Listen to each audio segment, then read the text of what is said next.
Attention football fans, we are here in Prampram at the Ghanaman Soccer Center of Excellence. It's all over and we have a new champion of the Ghana Women's Premier Super Cup.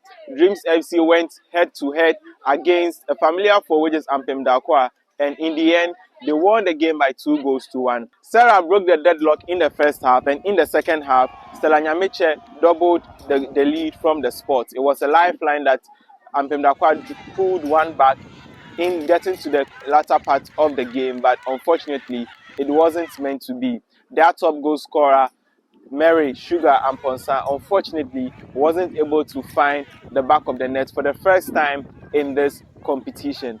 So there were some individual awards and some recognition, and Sarah, the one who broke the deadlock for Dreams FC, was named as a discovery talent of the tournament. Goalkeeper Grace Bawa got the best goalkeeper of the tournament after keeping 4 clean sheets in 5 games. So Dreams ladies become the first ever Nordic Zone team to ever lift the Women's Premier Super Cup.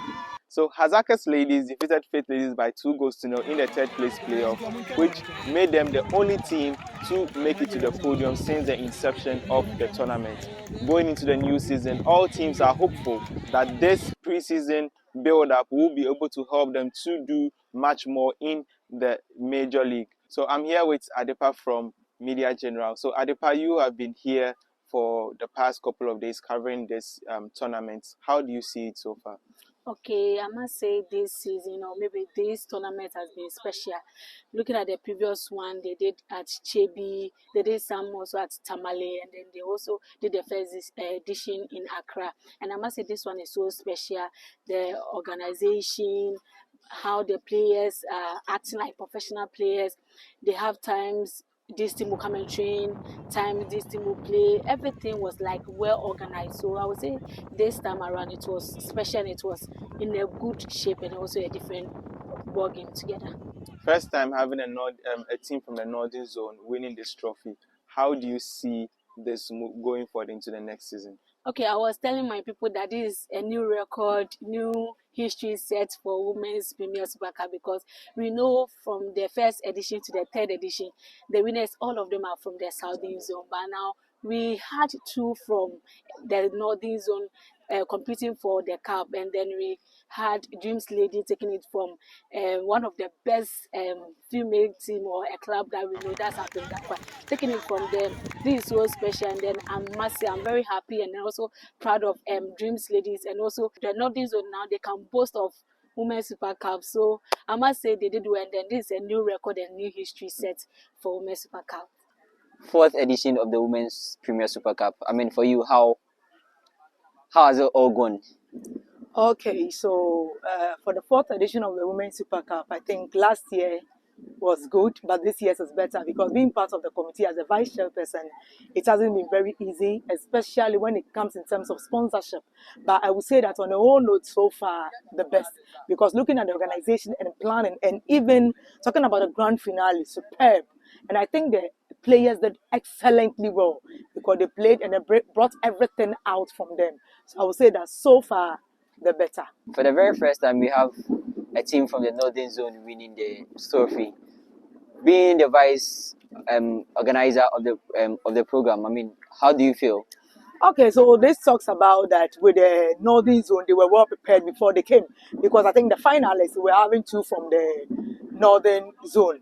So you can just imagine they were well prepared before they came, and then I knew definitely that one of them is really going to be crowned the winners of this year's league. Talk about the development of the women's game in the last few years. We've seen attention from media coverage, from social media coverage, and now we head into a new season. What would you say has been key to the development of the women's game in Ghana? Well, I would say all boils down to the publicity. And then I think with the investment, it's not all that much. But great job done to Papa Ketokweku for most of the numerous initiatives that he brought on board, talking about the women's football strategy. All those things really uplifted the image of the women's football in Ghana. So I would think that we need more investors, and that the kind of energy that when the men are playing, we channel to them, should also be channeled to the women as well. Thank you very much. Thank you so much. So over here is Lawrence Bedu, a women's football expert for Joy Sports. So Lawrence, you've been here, you've been following the women's game for quite a couple of years now. You've watched virtually all the games from the inception till date. How do you see this tournament? I mean, I thought it's been a notch higher because you look at the first edition, which Hazakes won, Medina. Look at the second edition. Look at the third edition, which was hosted in Chebi, where you had Army ladies winning the trophy, and then now it tells you the kind of development that the women's game has had.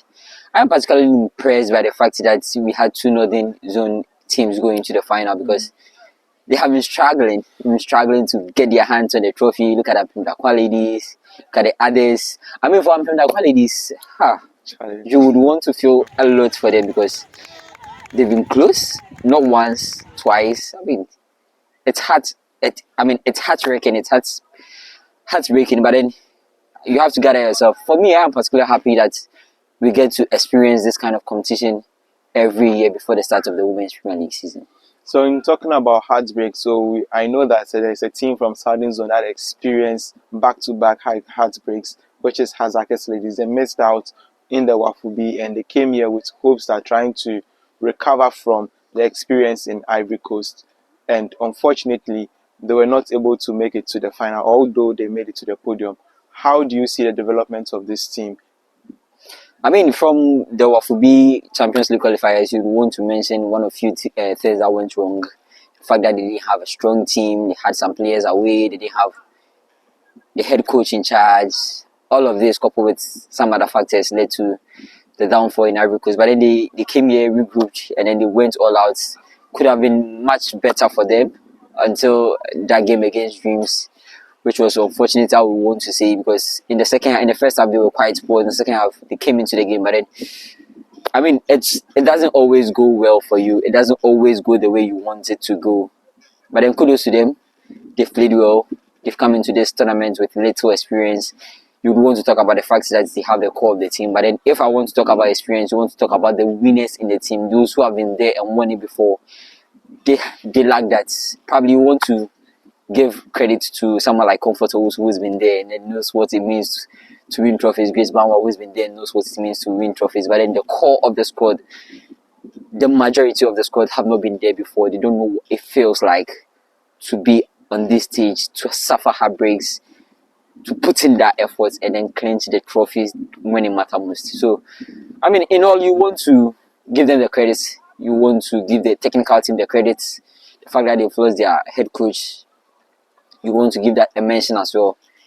But there's a young team, there's a team that can come together at any point and then cause surprises. You saw it from last season where after a brilliant first half of the season, the second half seemed to be going, I mean, wishy-washy, but then they put themselves together and then ensure that they top the Southern Zone, they go on to win the overall Women's Premier League title for the fifth time, which is, I mean, very good on that part. So in this time, we've seen quite a number of surprises. Here's the final question. Do you think that we are going to see more of these surprises in the upcoming season? Look, I want to tell people who want to follow the game that you can't underrate anyone from the Northern Zone, from the Southern Zone, from the players to the technical team. You don't want to underrate anyone.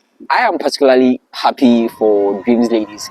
This is a club that invests so much in young talent. If you want to talk about one of the teams that are really into grooming of young players, they are that kind of team. And I mean, someone like Sarah Yao who bear witness or will be the reference for many of us who have been here, who watched last season and watched this tournament.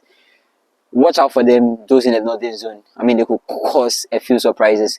Faith Ladies, I won't rule them out too much because it's a new team they are trying to put together after losing several players. Hazakes are still Hazakes. You don't want to rule them out of anything. For Police Berry Ladies, you need to do some homework because Epiphany is also coming. This sounds like a strong warning to them. So guys, thank you guys all, and we are out here from Prampram. Yay!